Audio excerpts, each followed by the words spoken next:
Hello and welcome to another episode of Set Musings. So we're up to Magic 2014 or M14. It's a core set. Regular viewers of the channel probably already realise that I have covered M14 once before in a Set Musings. It was a follow-on episode from a series of Set Musings related to one another through the presence of Slivers. So I sort of did a Set Musings for an old set which had Slivers in it as part of my sort of ongoing Set Musings, and then I did corresponding ones from later sets where Slivers were also present. But I figured it wouldn't hurt to go back over this set in the sort of correct chronological order as part of the ongoing series, but also because I've got effectively a new framework for doing these Set Musings, which has been pretty consistent over quite a number of Set Musings now, and I thought it'd be interesting to obviously look at it through that particular lens. So let's just talk a bit about the set from above. As I've said, it's a core set. I'm just going to scroll through this as I'm chatting, so while I'm chatting you can get a feel for the artwork. Obviously, as this is a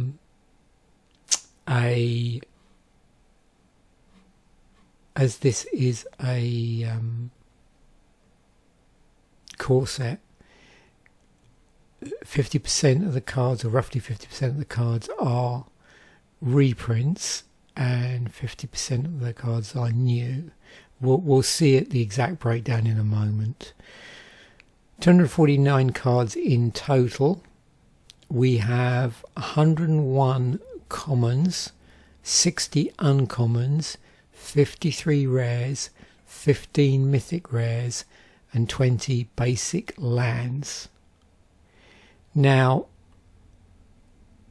what I noticed when I was looking at the notes on MTG Wiki is this came out around the time of Magic's 20th anniversary. So Magic 2014 was around the time of the 20th anniversary of Magic. There was also a strong integration into, at that time there was a digital product called Jewels of the Planeswalkers, and so there were connections between those two.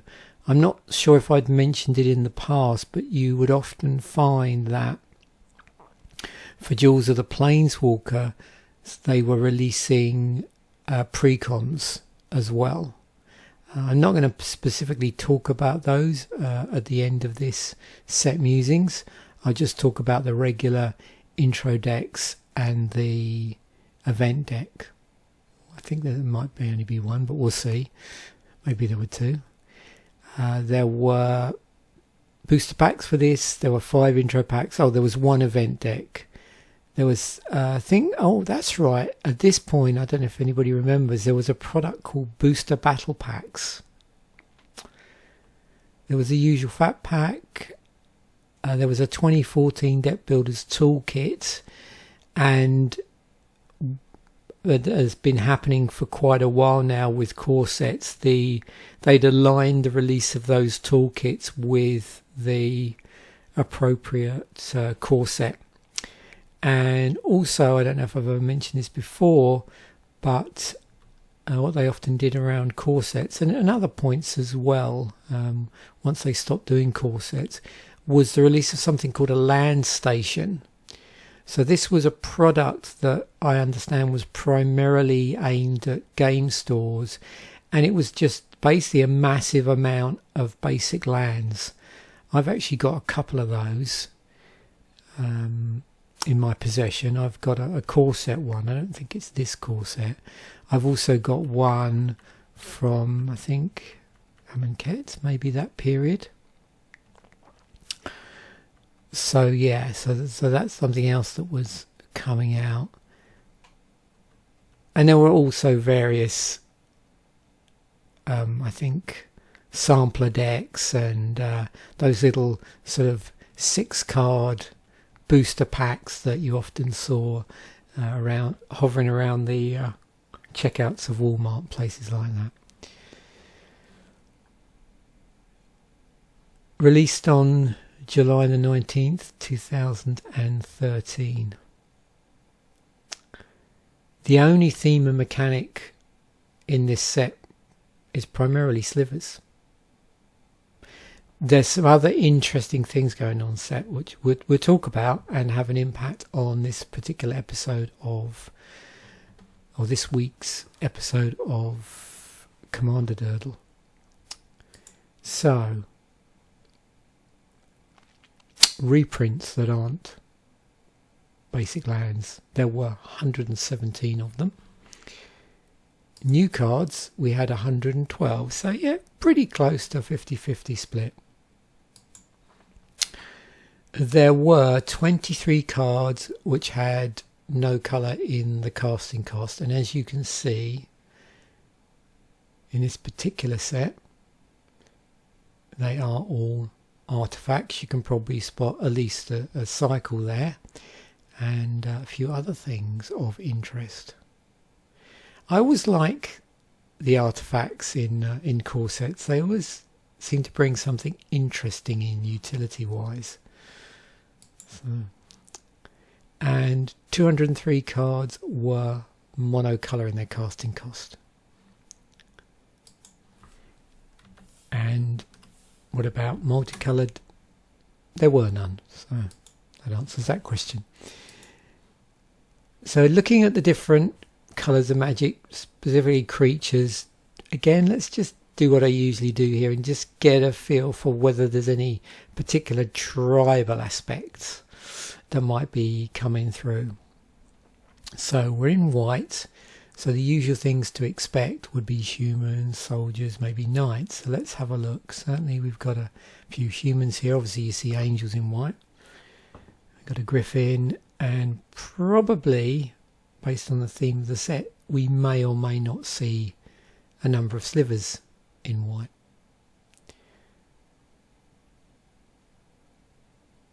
You can see another human there, so yeah, we definitely got there's another sliver, angel, sliver, humans. So I suppose predominantly humans and slivers, but again the usual things you might see in white, like birds, angels.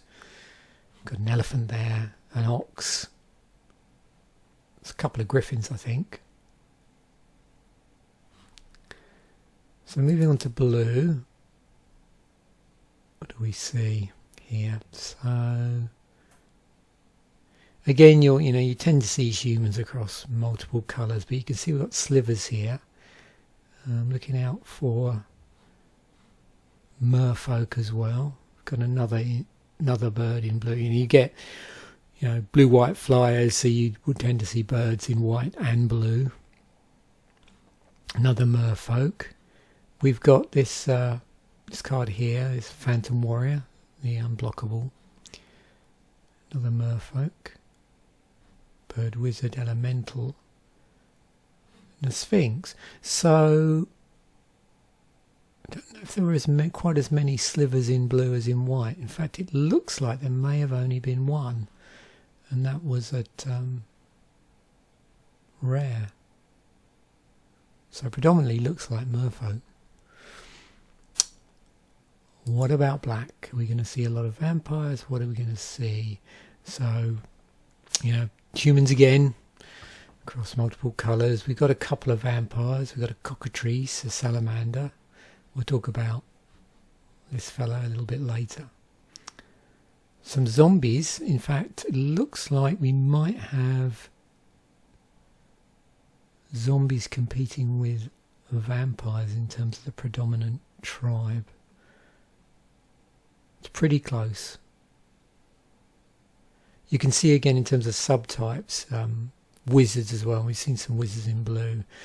There was Nightmare in the set as well, this Nightmare horse, which power and toughness was dependent on the number of swamps you control.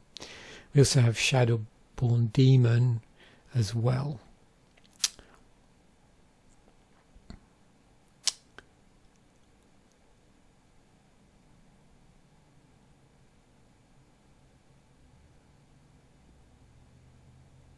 It looks like we might have as many vampires as zombies. And of course, Shadowborn Apostle. So an interesting card. You do occasionally see this in Magic. A deck can have any number of cards named Shadowborn Apostle. Black, sacrifice 6 creatures named Shadowborn Apostle. Search your library for a demon creature card and put it onto the battlefield. Then shuffle your library. So they're 1/1 for 1. So remember that card, because we're going to be talking about it again towards the end of this episode. We have a sliver here. So now we're moving to red. A few more slivers.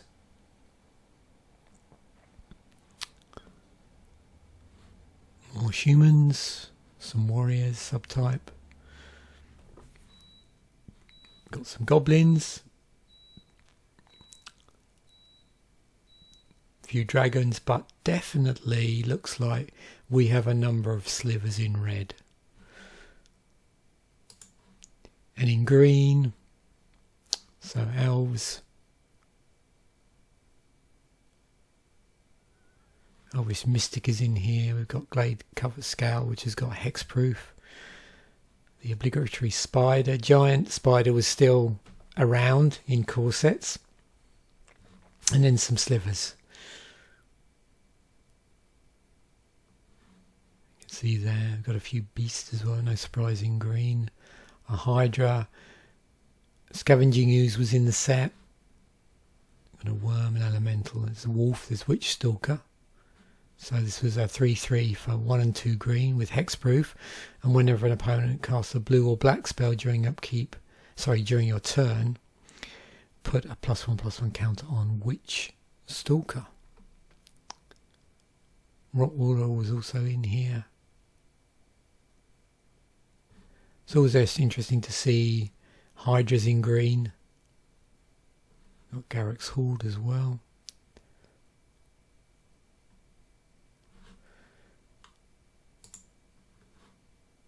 So creatures over 6 casting costs, so 7 and above. 11 of those cards. We've got Colossal Whale, so there's a number here. You can see 7 mana cards here. In fact, there's quite a few at 7 mana. And then we've got Darksteel Forge, which is 9. Gives artifacts you control indestructible. And Rise of the Dark Realms, which is 7 and 2 black. And you can put all creature cards from all graveyards onto the battlefield under your control. That's all graveyards. All creature cards. So if you can get that out, interesting card. And then just turning back to slivers, because this was really the only main theme in the set. So we've got 14 slivers here. So 3 in white, 1 in blue, 1 in black, 4 in red, 4 in green, and a single artifact creature sliver construct. And there's a difference in this set as to previous slivers. Notice they changed this. It says sliver creatures you control have. So it's sliver creatures you control. Previous to that, slivers had operated very much like a hive mind type theme, in which they gave all other slivers the ability regardless of whether you controlled it or not. So it was a pretty major change in the set. I remember at the time there being all sorts of speculation around why that was the case. You know, why did that change? Because in some ways that was the nice twist with slivers, the fact that, you know, if you were involved in a mirror match, things got a little bit more complicated. Now, slivers, just to recap, they've been in Tempest, Stronghold, Legions, Scourge, there was a single one in there, Time Spiral, which had a lot of new slivers, Planar Chaos was another 11, and a few in Future Sight.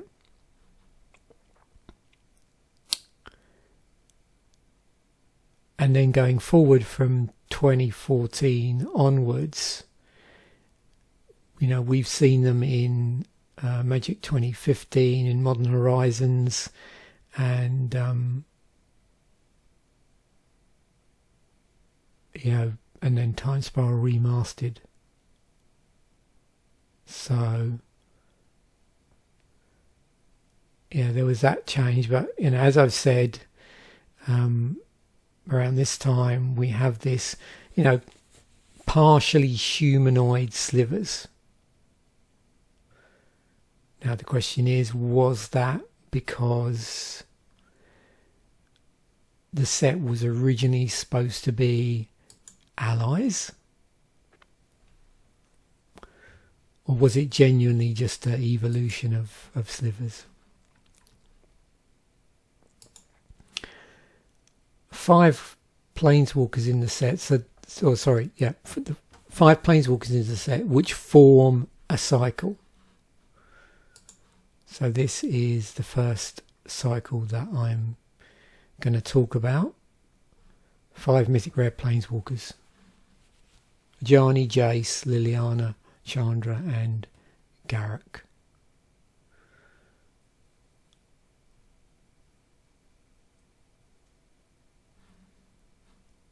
Four out of the 5 are 4 loyalty. Liliana's 3 loyalty. They all have the standard setup, by the looks of things here, of a plus ability, a 0 or a minus ability, and then this ultimate here.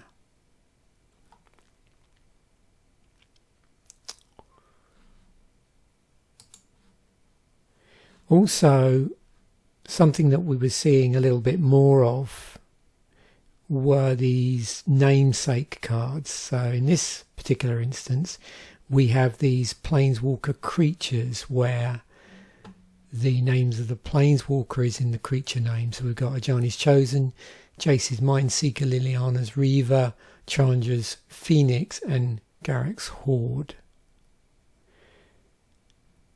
And it's quite possible you might see some similarities between what these do in terms of the ability that they've had stapled to them and what the corresponding planeswalker does.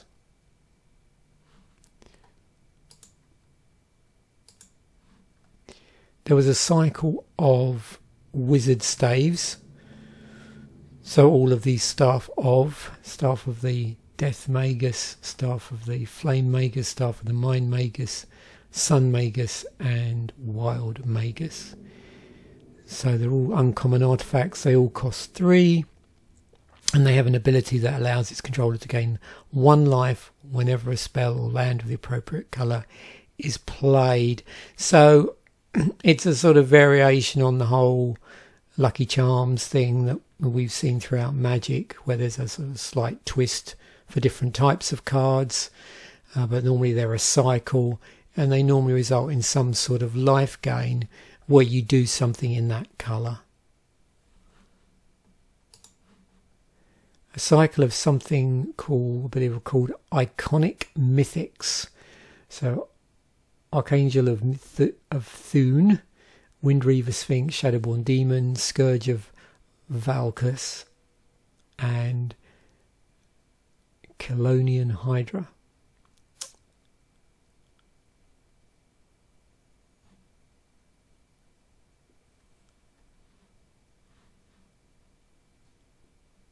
And you can see here, this is interesting. So you've got the demon, or a demon in the set. It says flying, and when Shadowborn Demon enters the battlefield, destroy target non-demon creature. At the beginning of your upkeep, if there are fewer than 6 creature cards in your graveyard, sacrifice a creature.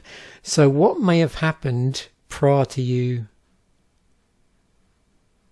obtaining the Shadowborn Demon is you have, as we saw earlier, a load of Shadowborn Apostles which you've sacrificed, and 6 of those. So you can sort of see the connection there.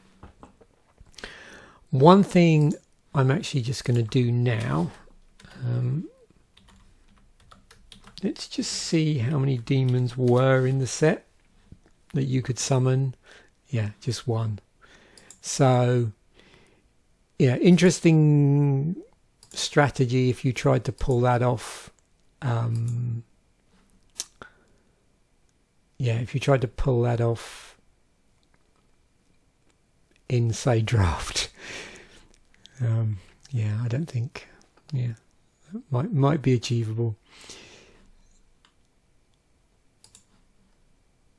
Then we've got rare colour hate creatures. So if you look at their casting cost, you can see that they hate on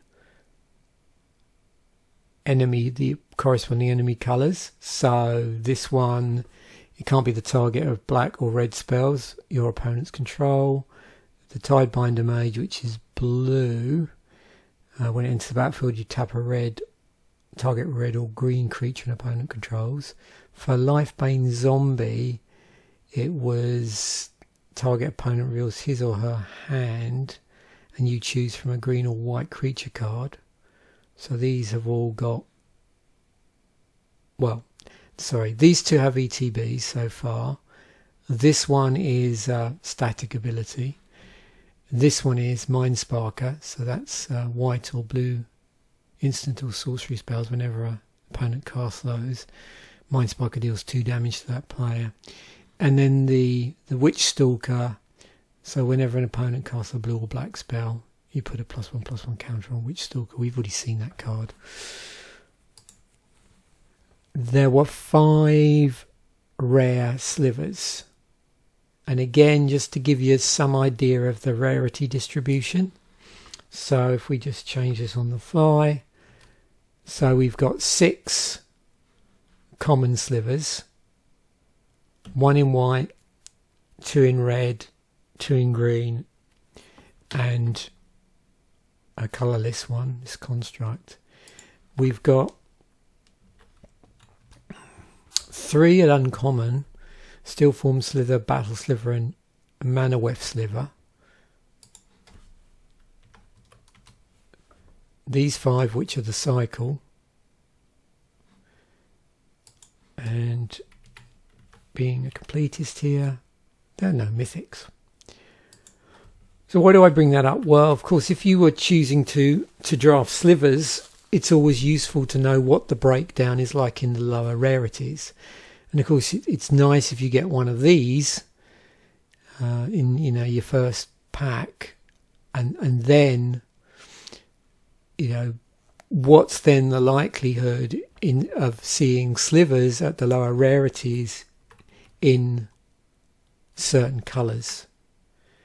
So, does that mean you're maybe more likely to pick a rare sliver that's in maybe one of 3 colours? Like looking at this, red and green certainly is a choice, because you're probably going to see those a lot. You can see red, green and white. So you then probably have to decide, well, if you see a blue sliver in the pack, that's fine, because it doesn't care about the colour. But then that means you might have to splash blue. Now the blue one's interesting because it's a single single blue. So that's fairly easy to splash. And you'll notice as well the other ones, so we've already seen that predominantly in the lower rarities we were seeing red and green, and there was a couple of white ones in there. No black ones at the lower rarity, but maybe it's no surprise here. Not only are these all single colour of mana, which does make them splashable, but also they're fairly low relatively to the other ones. They're lower casting costs. I mean, this is 1 blue, this is 2 and a black. Gives all your stuff lifelink. So again, something to think about with this when you're doing a draft where it's sort of a certain strategy based around, in this case slivers, in another case it might be a particular tribe that you're trying to draft. What are the lower rarity, how are they represented in the lower rarity cards? And then, with the higher rarity, are those higher rarity cards splashable if they're in a different colour than the lower rarity, and so on. That sort of thing is always interesting to mull over in your mind. So, onto pairs. Dark Favour and Divine Favour. So you can see here, these are a mirrored pair. It's the only mirrored pair in the set. There was also a combo in the set. So in addition to that apostle demon thing that's going on in the set, we've got this interesting combo that got put in, this top-down combo. So the death trigger on the Festering Newt gets stronger if you control Bog Brew Witch. Bubbling Cauldron gets stronger if you sacrifice Festering Newt to it. Bog Brew Witch can fetch either of the other two cards. So we've got Festering Newt, which is at the lowest rarity. So when it dies, target creature and opponent controls get +1/+1 until end of turn. That creature gets -4/-4. Instead, if you control a creature named Bog Brew Witch, that's the one you're going to see most of in a draft. And, to some degree, in a sealed pool, obviously, you're going to see more of, or there's more chance of you seeing a lower rarity card. However, in a draft, that, because of the way drafts are done, that gets amplified up somewhat, because the amount of packs you're potentially opening between in the pod, and might go by you. Bubbling Cauldron, which is uncommon. So 1 tap, sacrifice a creature, you gain 4 life. 1 tap, sacrifice a creature named Festering Newt. Each opponent loses 4 life, you gain life equal to the life lost this way. Now, interestingly, if you remember, there was also a sliver that had lifelink on it. And then finally, Bog Brew Witch, 3 and a black, 1/3, 2 tap, search your library for a card named Festering Newt or Bubbling Cauldron, put it onto the battlefield tapped, then shuffle your library. So of course, if this turns up in your first pack and you fancy playing around with this, then that may have happened at the time. And of course, I'm talking retrospectively. I have no idea if there's throwback drafts of M14 on Magic the Gathering Online, but so I'm sort of talking in the past here.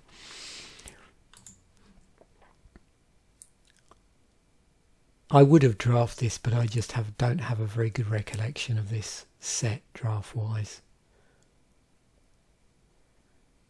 I'm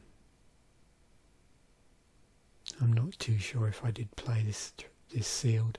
I just wanted to flag this up. So we got Shadowborn again, Shadowborn Apostle, Shadowborn Demon. I remember putting this at the end just in case I forgot. So we've seen these before. This, of course, as well, is a mythic.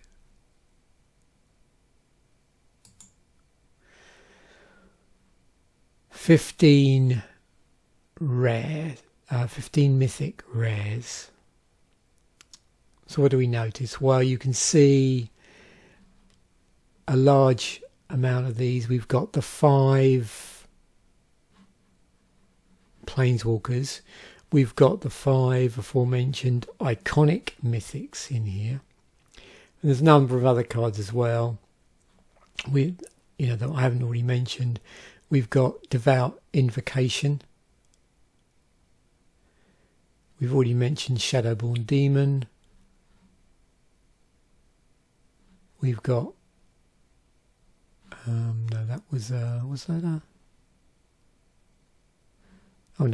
Primeval Bounty, we haven't seen yet. That wasn't part of a cycle. And then the absence of cards beyond the cycles in two colours, which is blue and red, are made up by Darksteel Forge and the Ring of 3 Wishes. So bringing it up to 15 in total. We've got 3 non-basic lands in the form of Encroaching Wastes. So you tap to add 1 to your mana pool, so that's 1 colourless mana. 4 mana of any colour, tap it, sacrifice it, and then destroy a target non-basic land. Mutavault was in the set, so another one where you can add colourless mana to your mana pool. 1, and Mutavault becomes a 2/2 creature with all creature types until end of turn. It's still a land. So, of course, very useful in a Slivers based set. Shimmering, or anything which cares about the creature type.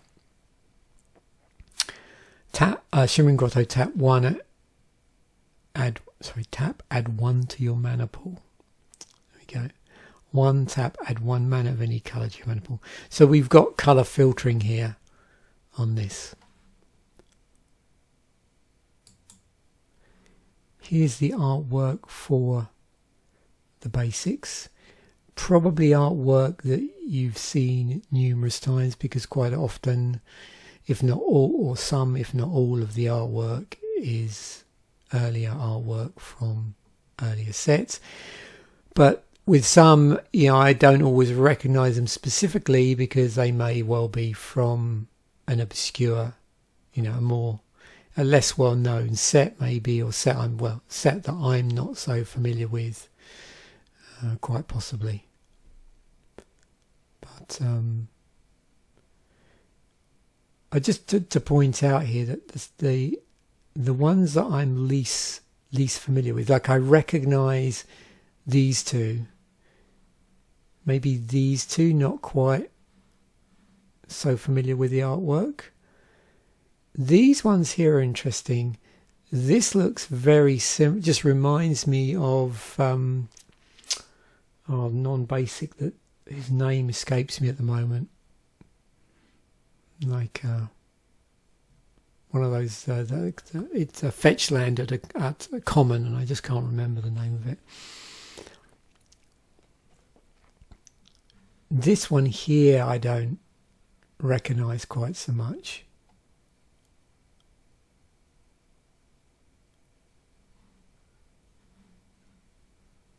Maybe this one. And maybe this one. But yeah.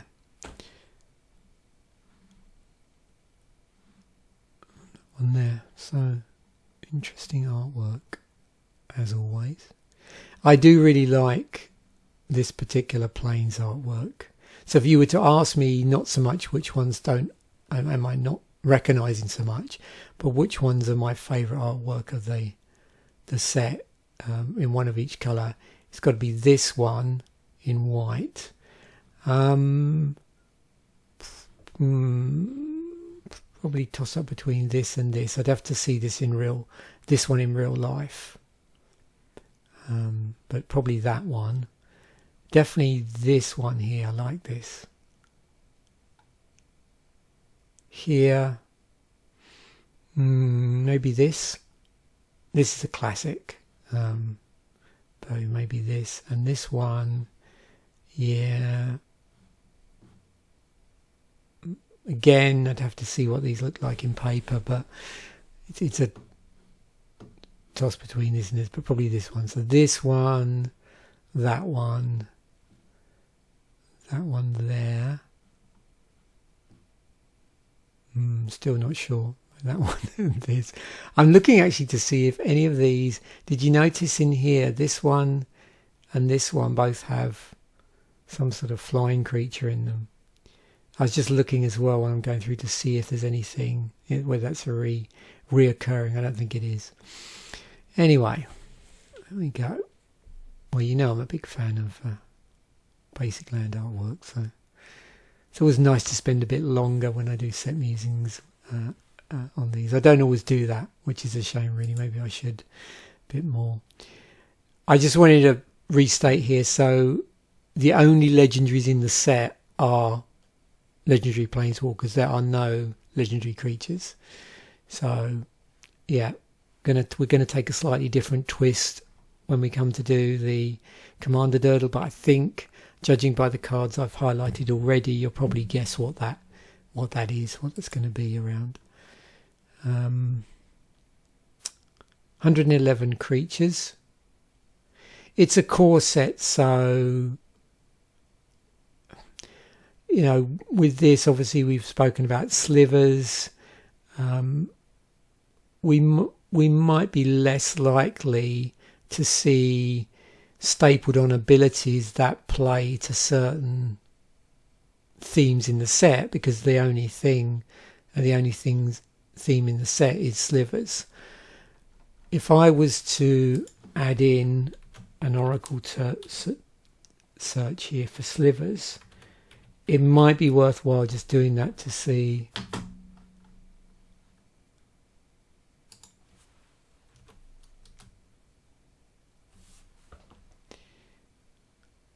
whether there's anything here that does specifically mention a sliver in here that isn't a sliver.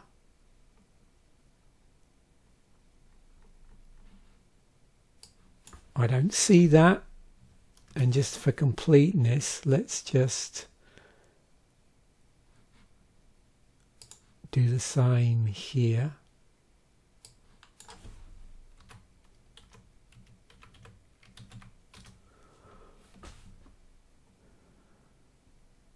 No, so nothing references a sliver that isn't a sliver.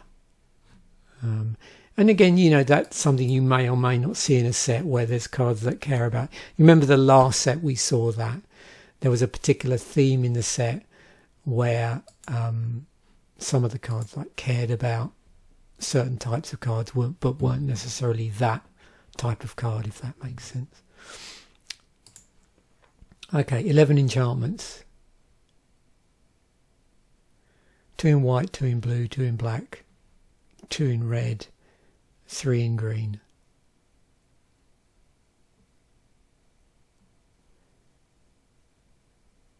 Across all the rarities. Sanguine Bonds in the set.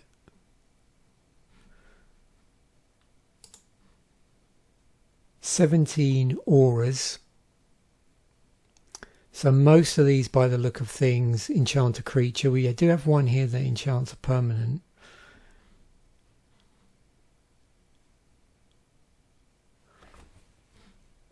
One that does equipment. Troll hides in here. One that does a landing, and one that's super specific, which does a mountain.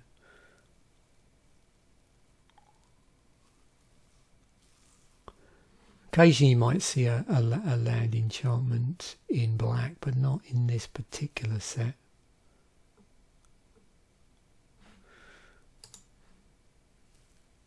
Two artifact creatures, one of which is a sliver. 3 pieces of equipment, called a shield, Fire Shrieker, which is this interesting piece of equipment which gives the equipped creature double strike, 3 to cast, 2 to equip, and then Haunted Plate Mail. Something you know in Magic's history you sometimes see with artifacts. These are like artifacts that animate in some way. So this is interesting to see it on a piece of equipment. So you've got 4 to cast. It gives a equipped creature +4/+4, but for cost of 0 until end of turn, it actually becomes a 4/4 spirit artifact creature that's no longer an equipment. Activate this ability only if you control no creatures. So while this is on the battlefield, if you get it out first before you get your creatures out, you can actually turn it into a 4/4 spirit artifact creature. And until end of turn. Also the equip cost is 4 there. So the regular artifacts, we've got Bubbling Cauldron, Darksteel Forge. We have Darksteel Ingot in the set, so that's that 3 mana indestructible artifact that you can tap for 1 mana of any colour added to your mana pool. It's been in a lot of sets over the years. I don't think the artwork hasn't changed it. Oh, there's a Darksteel Ingot there, different artwork. Door of Destiny is interesting card for tribal.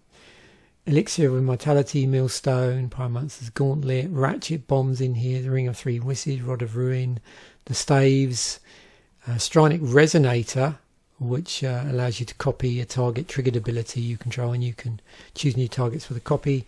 Got Trading Post in here, really interesting utility artifact. And then Vial of Poison. So quite a, beyond the cycle of staves, there's quite a number of utility based artifacts here. 33 instants which do instanty things. So again, because it's a core set, I don't think we're going to see any set specific mechanics or keyword abilities that are sort of stapled to it to sort of reinforce the theme of the set. It's just vanilla instant spells, sort of things we'd see. So in white you've got some pump stuff, you've got some fog stuff, you've got some destruction of attacking or blocking creatures, you've got protection, you've got life gain in blue, you've got counter spells of various things, you've got tap down, bounce spells, card draw, conditional counter spells. Then in black you've got conditional card draw, normally based on some other resource. You've got destruction, graveyard recursion, these weird cards that often deplete power and toughness, so it's like removal but doing it through the power and toughness, and sometimes you might see they're sort of slightly lopsided like this one is. So while it won't necessarily remove all creatures, it will deplete the amount of power in a creature, so that at instant speed it's an interesting combat trick. Chandra's Outrage, so we've got then our damage spells, artifact removal, asymmetrical pump, X damage, spell redirect, fog effects in green, pump in green, artifact enchantment destruction in green, flying creature destruction, pump in this case with hexproof. This is interesting. So you've got this uncountable instant spell in green. The next creature card you cast this turn can be cast as though it had flash. That spell can't be countered. That creature enters the battlefield with an additional +1/+1 counter on it. And then we've got Windstorm. So this mass removal for flying creatures. I'm not seeing here a sort of fight type spell as such.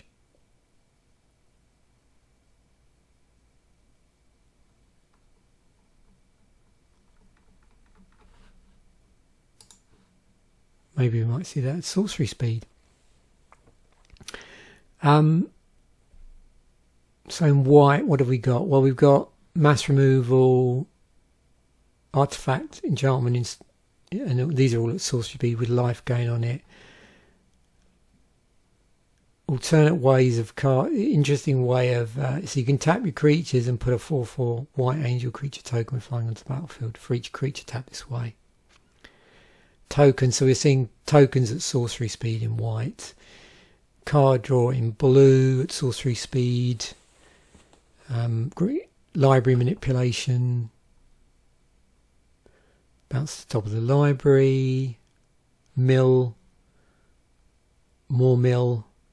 So black we've got corrupt, so conditional damage spell based on swamps, a tutor, hand disruption. Sometimes you'll see these higher cost destruction spells with an additional ability stapled to it. In this case it's mana generation. Hand disruption, we saw Rise of the Dark Realms already. These -1/-1 type spells as well. You sometimes see in black. It's a sort of low-level mass removal for small, weenie removal. Act of Treason, that sort of thing where you gain control of a target creature until end of turn. Artifact Land Destruction, 3 damage, sorcery speed, but with the ability to choose how you divide it up. Lava Axe is in here. Tokens. Yeah, this you see in red as well. So you've got creatures without flying can't block this turn. So it's sort of like almost like a reverse of some of the stuff that green does with flyers. This sort of conditional card draw we sometimes in red where there's an additional cost, or maybe you have to like discard before you draw. Bramble Crush, so permanent destruction in green. It's always good at that. It's sorcery speed. We've got these super large pump spell in the form of enlarge. Tokens, which are conditional on the amount of forest you have. So they scale up by, so again, encouraging you to play, mono green. Counters. Oh, here we go. So so sorcery speed. So probably that may. I'm not sure off the top of my head whether there are any fight type spells that are instant speed or not. I think most of them may be sorcery speed. Search your library for a basic land card. Yeah, so we've got land tutoring. And then we're back to the 249 cards. Okay, prices. So, Archangel of Foon currently, as of today, when this video was, as of when I recorded this video, most expensive card, $26. Darksteel Forge, $20. Okay.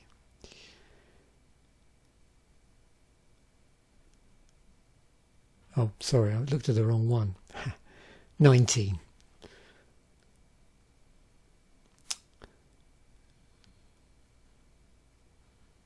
$15. 13. Rise of the Dark Realms is 12. This one's been, you can see, reprinted in Commander product. Originally from Morning Tide. In this set, it's $12 roundabout. Jace.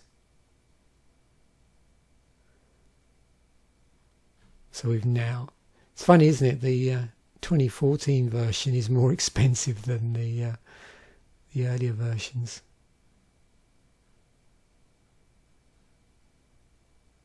I don't think they changed the design at all.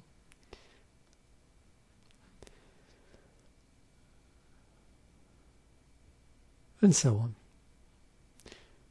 So it looks like all of our sliver stuff is below $10. The most expensive sliver is Siphon Sliver.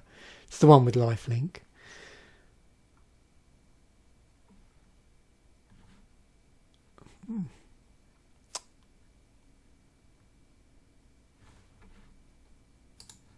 Meanwhile, cards that are ranked high on EDH Rec for M14.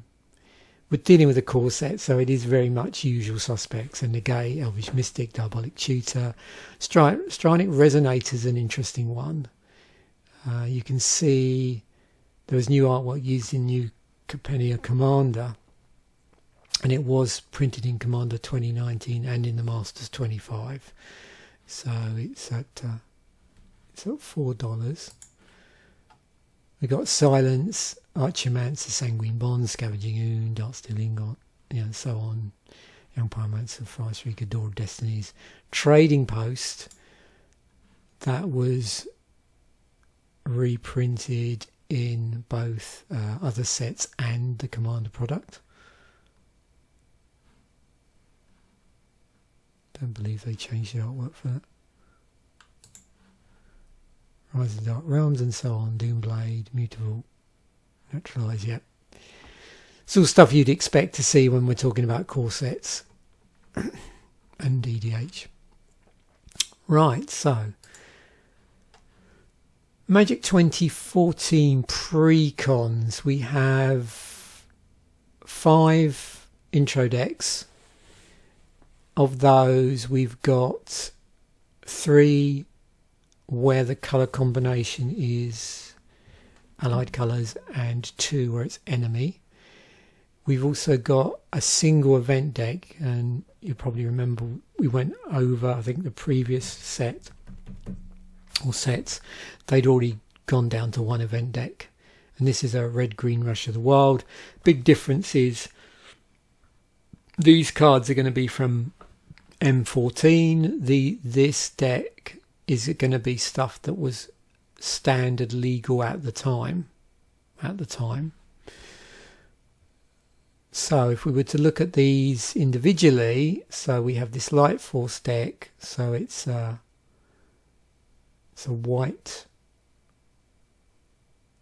white-green deck with Ajani's Chosen and Indestructibility as the rares. Psychic Labyrinth is blue-white, Jace's Mindseeker and Clone are our rares. Death Reaper, which looks like it has the combo in it, Bubbling Cauldron, Bog Brew Witch and Festering Newt. So, yep. But it's a black-red deck. Leonar's Ruva and Bog Brew Witch are the rares. Fire Surge, it's red-blue, has Chandra's Phoenix and Shivan Dragon. And Bestial Strength, green-black deck with Garruk's Horde and Into the Wilds.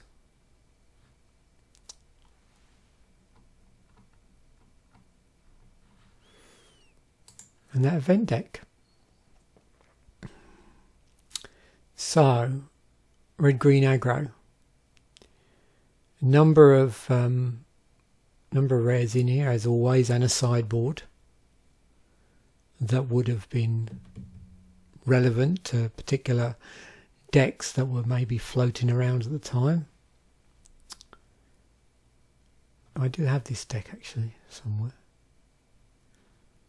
So we got some forests, some guild gates, mountain, a rogue's passage, a stomping ground, Burning Tree Emissaries in here, Deadbridge Goliath. So it's from the block we've just covered.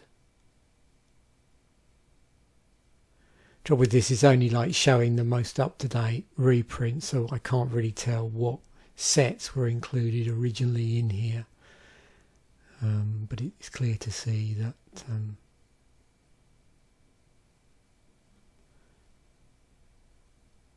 there's a number in here from the block we've just been talking about.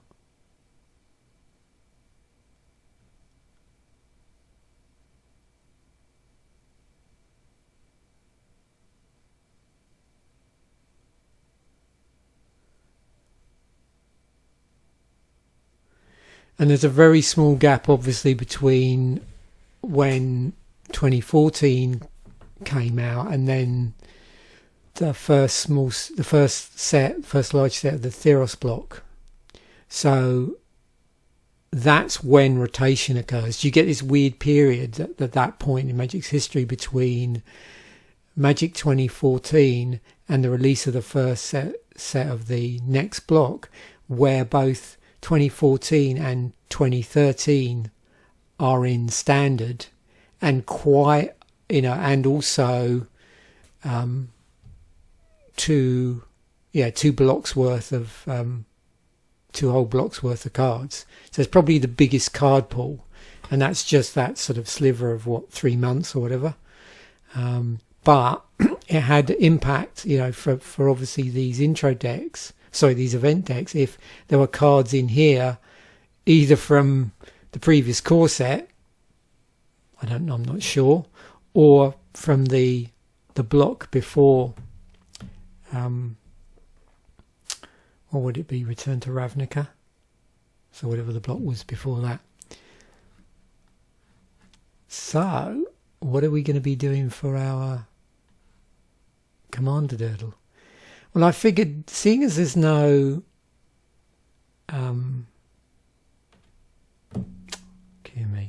there's no legendary creatures, I could have picked a rare and done a build around, but I thought it would be more fun, seeing we've got the presence of Shadowborn Apostle, to try and build a Shadowborn Apostle deck. Let me just correct something before we go any further. We do need to make sure we have the correct set card in there. That would only be appropriate.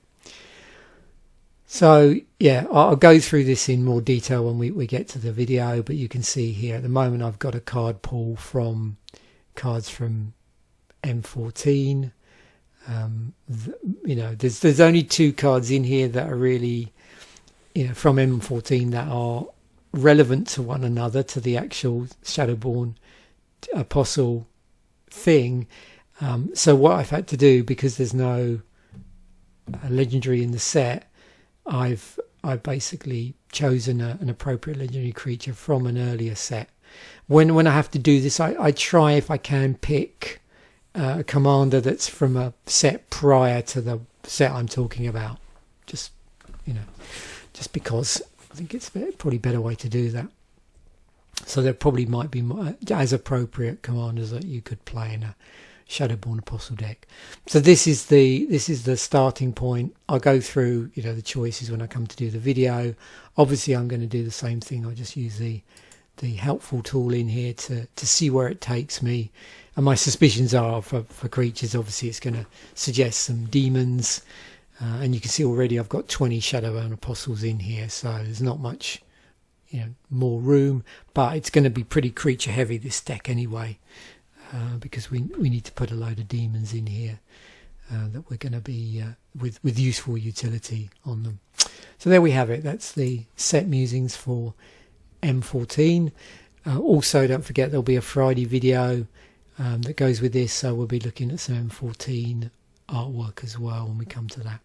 Thanks once again for watching. Bye for now, and I will catch you in the next video.